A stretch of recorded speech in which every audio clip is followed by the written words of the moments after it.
अध्यात्म विज्ञान कोई धर्म या संप्रदाय नहीं है, ये स्पिरिचुअल साइंस है जो कुदरत के कानून पर आधारित है। ये विज्ञान पूरे ब्रह्मांड के सभी रहस्यों को उजागर करता है और जीवन के सभी पहलुओं को समझने के लिए एक नई दृष्टि देता है। इसी को आर्ट ऑफ विजन कहते हैं, दुनिया को देखने की एक नई दृष्टि, जो अध्यात्म विज्ञानी परम पूज्य स्वामी श्री कमलेशानंद जी के निर्देशन में सनातन सत्य का अनुसंधान कर हमारे जीवन को प्रकाशित करे। जय सच्चिदानंद। हमारा जीवन क्या है? व्यवहार सत्य और सनातन सत्य की ये लड़ाई है। क्या है? एक तरफ व्यवहार सत्य है जो दिखता है, जो अनुभव में आता है। दूसरी तरफ सनातन सत्य है जो दिखता नहीं है, मगर उसके अस्तित्व के बिना रिलेटिव सत्य हो ही नहीं सकता। ये दोनों की लड़ाई है। क्या है? एक तरफ व्यवहार सत्य है, एक तरफ सनातन सत्य है। एक तरफ संसार है और दूसरी तरफ मुक्ति है। एक तरफ हम अपने जीवन को आगे ले जाना चाहते हैं और दूसरी तरफ है हमारा खुद का जीवन क्या है, वही समझना बाकी है। हम जो आगे ले जाने की बात करते हैं तो व्यवहार जीवन है, मगर हमारा खुद का जीवन क्या है वो हमको नहीं मालूम। तो ये संसार के अंदर हर प्रकार की विटंबना है। क्या है? विटंबना है। और इसीलिए जीव अपने जीवन के अंदर बहुत सारी बातें जानता भी है, समझता भी है, फिर भी वो कन्फ्यूज़न में रहता है, क्योंकि इनको व्यवहार सत्य और सनातन सत्य का भेद मालूम नहीं। व्यवहार सत्य और सनातन सत्य का भेद मालूम नहीं। अगर वो भेद समझ जाता है तो फिर उसके जीवन में ये प्रश्न नहीं उठते हैं कि ऐसा क्यों हुआ। हर व्यक्ति का बाह्य जीवन अपने कर्मों के वश अच्छे और बुरे व्यवहार की तरह हो सकता है, मगर वो अच्छा या बुरा व्यवहार करता क्यों है, ये भी उनके संजोग है। क्या है? और संजोग क्यों बने, ऐसे संजोग क्यों आए कि उसको गलत करना पड़ा, वो क्यों आए? उसके कर्मों के फलस्वरूप। इसीलिए अगर पूरी बात हमको समझ में आ जाएगी तो किसी के प्रति ब्लेम और क्लेम नहीं रहेगा। ये नहीं समझ में आती है या तो आधी समझ में आती है, तभी पजल होता है। क्या होता है? आज हम अपने जीवन में पुरुषार्थ के लिए जो भी प्रयत्न करते हैं, हमको खुद को भी मालूम है कि वो पुरुषार्थ जो हम समझते हैं वो हमारे अनुभव में नहीं है, नॉलेज में ही है। क्या है? और वो भी शब्द का ज्ञान। कौन सा? मगर हमारे जीवन में वो ज्ञान न प्रैक्टिकल में है न अनुभव में है। फिर भी वो शब्दों के ज्ञान की जो पकड़ है वो बहुत अंदर डीप हो गई है समय होने पर। और इसीलिए नानी कहते हर अज्ञान की पकड़ को भी आपको निकालना पड़ेगा। जो चीज़ उपयोग करके अनुभव में नहीं आती है, ये सब बातें शुष्क ज्ञान है। क्या है? तो शुष्क ज्ञान बोलने में सुनने में तो अच्छा लगता है, मगर अनुभव नहीं होगा तो क्या मतलब है? अगर गुलाब के फूल के अंदर कलर भी अच्छे हैं, डिज़ाइन भी अच्छी है, मगर सुवास नहीं है तो क्या मतलब? गुलाब का मतलब ही है सुवास। क्या है? गुलाब का मतलब क्या है? सुवास, कोमलता, सुवास, ये उनकी पहचान है। क्या है? मगर हमने आर्टिफिशियल गुलाब लगा दिया अच्छे कलर और डिज़ाइन वाले, तो क्या उसमें कोमलता होगी, इसमें सुवास होगी? दिखने में तो अच्छा होगा। और इसीलिए अनुभवी पुरुष मानते हैं, समझते हैं और वो समझाने की कोशिश करते हैं कि आखिर ज्ञान किसको कहोगे?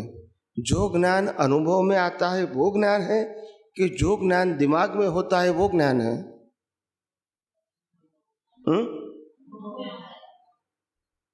तो हमको ज्ञान, हम जो ज्ञान जानते हैं वो हमारे अनुभव में है। हमको ज्ञान है कि राग द्वेष नहीं करना है, अनुभव में है। बोलते नहीं, उत्तर क्यों नहीं देते हैं? कसाई नहीं करना वो ज्ञान है आपके पास? ज्ञान है कि नहीं? अनुभव में है। वितरागता होनी चाहिए, वो ज्ञान है नहीं? वितरागता है तो ज्ञान है, अनुभव में नहीं है, तो मतलब क्या हुआ?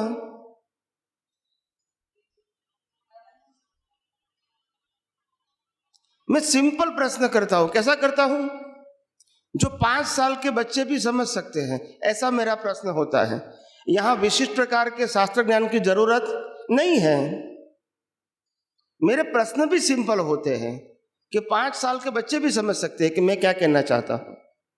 कोई टेढ़ी मेढ़ी या गोल गोल बातें नहीं होती है, सिंपल बात होती है कि अगर आपके पास जो ज्ञान है वो आपको अनुभव में है, नहीं है, तो मतलब क्या हुआ? वो ज्ञान क्या काम का जो हमारे जीवन में प्रैक्टिकल में नहीं है? तो ज्ञान वो नॉलेज है जो किताब में है, वो दिमाग में आ गया तो ज्ञान हो गया। अब यहाँ हार्ड डिस्क है, ये सॉफ्ट डिस्क है, फर्क क्या हुआ? जो ज्ञान जीवन में एप्लीकेशन में नहीं है, अनुभव में नहीं है, इसको ज्ञान ही नहीं कहते हैं, इसको नॉलेज कहेंगे, इंफॉर्मेशन कहेंगे। और आज लोगों को नॉलेज और इंफॉर्मेशन की जरूरत है, अनुभव की जरूरत नहीं है। मेरे को कितनी जानकारी है, आप समझे? जानकारी से क्या मतलब? वो ज्ञान आपके जीवन में प्रैक्टिकल में काम में आना चाहिए। और इसीलिए बहुत सारे ज्ञान के अंदर हम पजल में फंस जाते हैं। इसीलिए ज्ञानी पुरुष ने ज्ञान को बिल्कुल सिंपल भाषा में आपके सामने पेश कर दिया कि आखिर साइंस में 2 ही बात समझनी है। आपको तप करना है, जप करना है, माला गिननी है, उपवास करना है, जो करना है वो करो, वो आपकी मर्जी की बात है। मगर मेरी तरफ से ये बात नहीं है कि आपको ये करो या न भी करो। मेरी तरफ से 2 ही बात है, मैं कौन हूं वो जानो हर अवस्था के अंदर, और ये मन वचन काया को चलाने वाला कौन है वो जानो। तो वो बात बहुत डिफिकल्ट है, एप्लीकेशन में डिफिकल्ट है। ज्ञान होने के बाद, प्रैक्टिकल में आने के बाद तो सरल है, जब तक नहीं है तो नहीं, ज्ञान मिलने के बाद की ही बात करता हूं मैं। बिना ज्ञान के उसका उपयोग तो कैसे कर सकोगे? मगर ज्ञान होने के बाद, समझ होने के बाद इसका उपयोग करना डिफिकल्ट है। प्रैक्टिकल करेंगे तो काम आएगा वो, नहीं तो वो ज्ञान ही ज्ञान रहेगा। मेरा प्रश्न सिंपल है कि आपको अगर समझ मिल गई तो ये समझ उपयोग करने में डिफिकल्ट है, बाधा होती है? नहीं, क्योंकि मैंने कोई क्रिया की तो बात कही नहीं है, न कोई बात क्रिया करने की कही, न किसी को चीज को त्याग करने की बात कही, तो वो डिफिकल्ट कैसे होगी? मैंने जो दोनों बात बताई वो सिर्फ दृष्टि की बात है, और दृष्टि से ही उपयोग करना है, मन वचन काया से तो करना नहीं है। तो आप इसको डिफिकल्ट कैसे बोल सकते हैं? नहीं डिफिकल्ट नहीं है। मैं इसीलिए तो सिंपल बताता हूं ना। ये तो इसमें जैसे अगर मैं किसी व्यक्ति को भाई के रूप में देख सकता हूँ, बहन के रूप में देख सकता हूँ, तो उसके अंदर आत्मा क्यों नहीं देख सकता हूँ? क्या तकलीफ है? नहीं, कोई तकलीफ नहीं। एक तरफ हम समझते हैं कि सभी के अंदर आत्मा है और आत्मा इक्वल है, तो फिर देखने में क्या तकलीफ है? उसमें बाइनोक्यूलर चाहिए, स्पेशल ग्लास चाहिए। मेरा कहने का मतलब ये कि जो सिंपल है, मगर हमारी जो अवेयरनेस है, क्या है, अवेयरनेस है, इंटरेस्ट है, वैल्यू है, वो नहीं है। तो आपने जो बताया आत्मा और मन वचन काया का, मैं कौन हूँ वो, और मन वचन काया को चलाने वाला कौन है, वो दो ही बात। मेरे पूरे साइंस में ये दो ही बात है, और वही दो बात को मैं ज़्यादा एनलार्ज करके डिस्क्राइब करके आपके प्रश्नों के मुताबिक उसका उत्तर देता हूँ, मगर है संक्षिप्त। क्या है? संक्षिप्त। और भगवान ने भी यही कहा है, भगवान ने भी यही कहा है कि वही जानना है कि तू क्या है और तू क्या नहीं है, इतना जान ले। जो तू नहीं है वो है नहीं, और जो तू है वो नहीं है, ऐसा होने वाला नहीं है। मगर जो नहीं है वो होने का प्रयास करते हैं, वही तो संसार है। भगवान कहता है न तो किसी का लड़का है, न तो किसी का बाप है, न तो किसी का हस्बैंड है, न तुम किसी की वाइफ हो, न तुम किसी के चाचा हो। आप समझे ना? मगर जो नहीं है वो हम मानते हैं कि है, और भगवान कहते तुम आत्मा हो, तो हम मानते नहीं है। तो बात तो सिंपल है ना, जो है वो मानते नहीं है और जो नहीं है वो स्वीकार करते हैं। यही तो पजल है। इसमें बहुत बड़ी बात कहाँ है?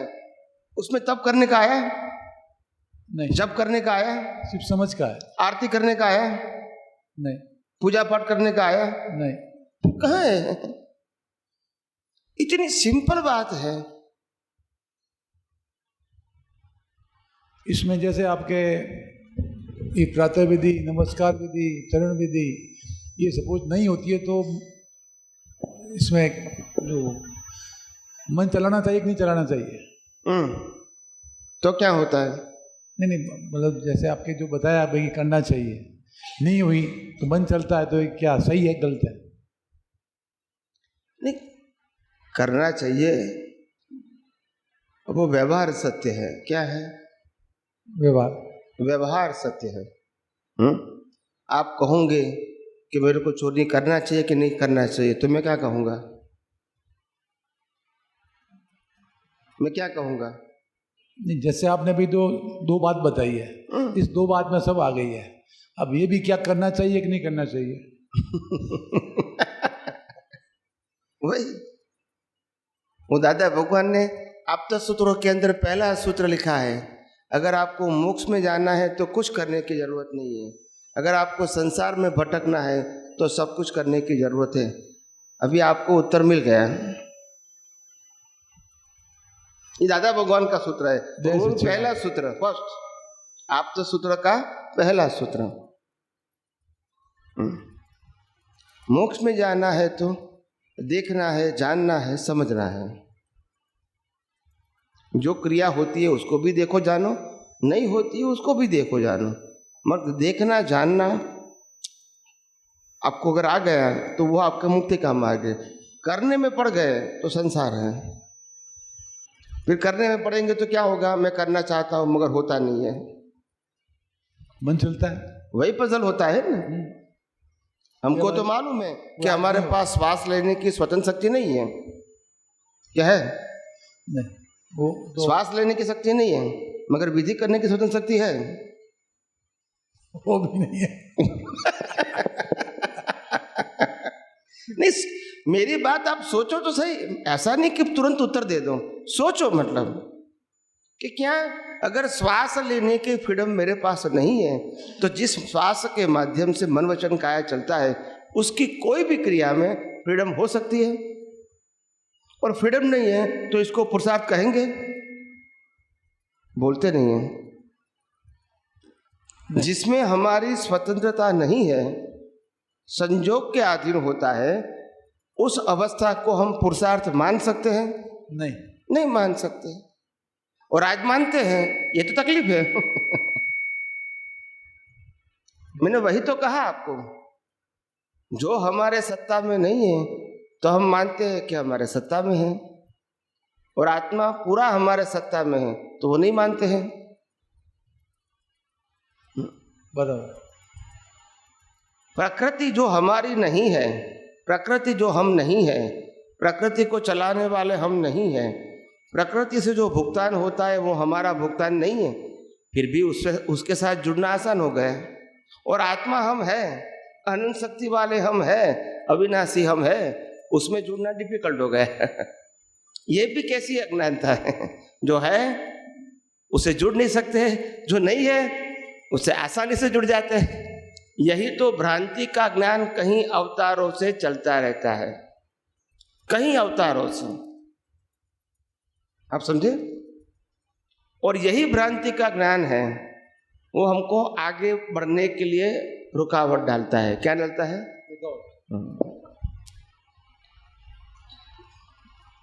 तो मेरा तो जिंदगी में, जीवन के अंत तक यही प्रयास रहेगा कि विज्ञान के अलावा, सनातन सत्य के अलावा कोई भी बात नहीं करनी है। कितने लोग स्वीकारते हैं, इसके लिए मैंने उत्तर दे दिया है कि रामकृष्ण को भी 25 व्यक्तियों ने स्वीकार नहीं किया था जब सजीवन थे तब। तो बड़ी बात यह नहीं है कितने लोग स्वीकारते हैं, बड़ी बात यह है कि हमको सनातन सत्य अनुभव प्रमाण से सबको बताना है। हमारे जाने के बाद किताबें भी काम करेगी, जो आज रामकृष्ण की किताबें काम करती है। बोलते नहीं है, करती है कि नहीं करती है? बस जिंदे ज्ञानी पुरुष को पहचानना सबके बस की बात नहीं है, क्योंकि रामकृष्ण जैसा समर्थ पुरुष भी लोग नहीं पहचान पाए, तो मेरे को नहीं पहचान पाए वो बड़ी बात नहीं है। मगर बात में सच्चाई होगी, आज नहीं तो कल लोग इनको स्वीकार करेंगे। हमारे कविराज श्री है, कविराज का नाम सुना है ना आपने? है ना। तो कविराज क्या कहते हैं, सभी महात्माओं के सामने पब्लिक में कहा उन्होंने कि हमारे महात्मा कितने बड़े सज्जन लोग हैं जो मेरी कद्र करते हैं। क्या करते हैं? कद्र करते हैं। जब मैं इस दुनिया से चला जाऊंगा तो वो बड़ा स्टैचू बनाएगा। क्या बनाएगा? स्टैचू। और इसके ऊपर मेरी फोटो लिखेगा, नीचे लिखेगा मेरा नाम, जन्म तारीख और मृत्यु तारीख, वो भी लिखेगा। और इसको फिर मेंटेन करने के लिए हर साल 5 लाख रुपया खर्चा करेंगे। पहले बनाने में 10 लाख खर्चा करेगा, क्योंकि स्टैचू बनाएगा, सबको इनवाइट करेगा, खाना पीना की व्यवस्था करवाएगा, 10 लाख खर्चा करेंगे। और फिर हर साल इसको मेंटेन करने के लिए 1-2 लाख रुपया खर्चा करने पड़ेगा। आप समझे ना, ये इतने मेरे महात्मा दयालु हैं। मगर आज मेरे को 10 लाख रुपया दे तो मैं खड़ा हो जाऊँ वहाँ। नहीं समझ में आया? जब जरूरत है, जब वो आपको क्या सहायता नहीं करते। ये महात्माओं का बड़प्पन है। क्या है? जाने के बाद ही मंदिर बनाएंगे। माता पिता जब घर में होता है तो कभी किसको हार भी नहीं, फूल भी नहीं देते हैं, और मर जाने के बाद हर साल उसका हार परिवर्तन करते हैं। जीते जी फूल भी नहीं देते। तो क्योंकि इंसान को सजीवन व्यक्ति पसंद नहीं है ज्यादातर। क्या नहीं है? और सजीवन होती है तब कहीं ना कहीं उसको गलती ही दिखती है। उसको क्या दिखती है? उसको ज्ञान नहीं रहता है? उसको ज्ञान नहीं रहता जीते जी। नहीं, ज्ञान तो होता है, मगर ज्ञानी के अंदर गलती ही दिखती है उसको। क्या दिखती है? गलतियां। आप समझे ना, इसीलिए वो ज्ञान ग्रहण नहीं कर पाते हैं, बोलते नहीं है। बराबर। हम मिठाई लेने के लिए जाएंगे, एग्जाम्पल देता हूँ, गौर से सुनो। हम मिठाई लेने के लिए जाएंगे, दुकानदार को पूछेंगे ये मिठाई हिंदू ने बनाई या मुसलमान ने बनाई? बोलते नहीं है। ये मिठाई हिंदू ने बनाई या मुसलमान ने बनाई पूछेंगे? नहीं पूछेंगे। आपकी जाति क्या है वो पूछेंगे? नहीं। आप कहाँ रहते हैं पूछे हैं? नहीं। आपके परिवार में कितने लोग पूछेंगे? नहीं। आप क्या खाना खाते हैं पूछेंगे? नहीं। हमको तो लड्डू से मतलब है, और ज्ञानी के पास ज्ञान के अलावा सब कुछ मतलब है। तभी ये पजल होता है। हमको लड्डू से मतलब नहीं, उसको पैसे से मतलब है।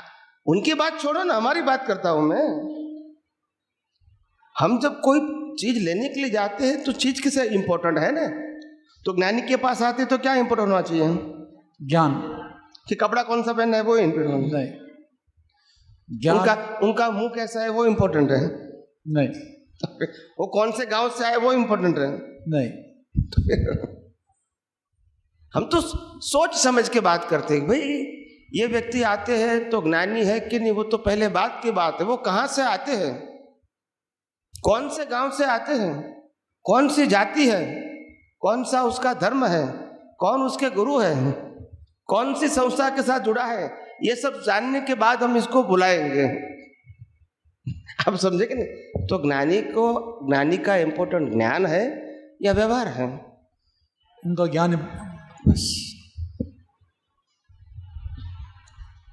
तो इसीलिए ज्ञानी पुरुष दादा भगवान खुद कहते थे कि जब मैं हुक्का पीता था तो कहीं लोग देख के चले गए, कैसे ज्ञानी होते हैं तो हुक्का पीते हैं।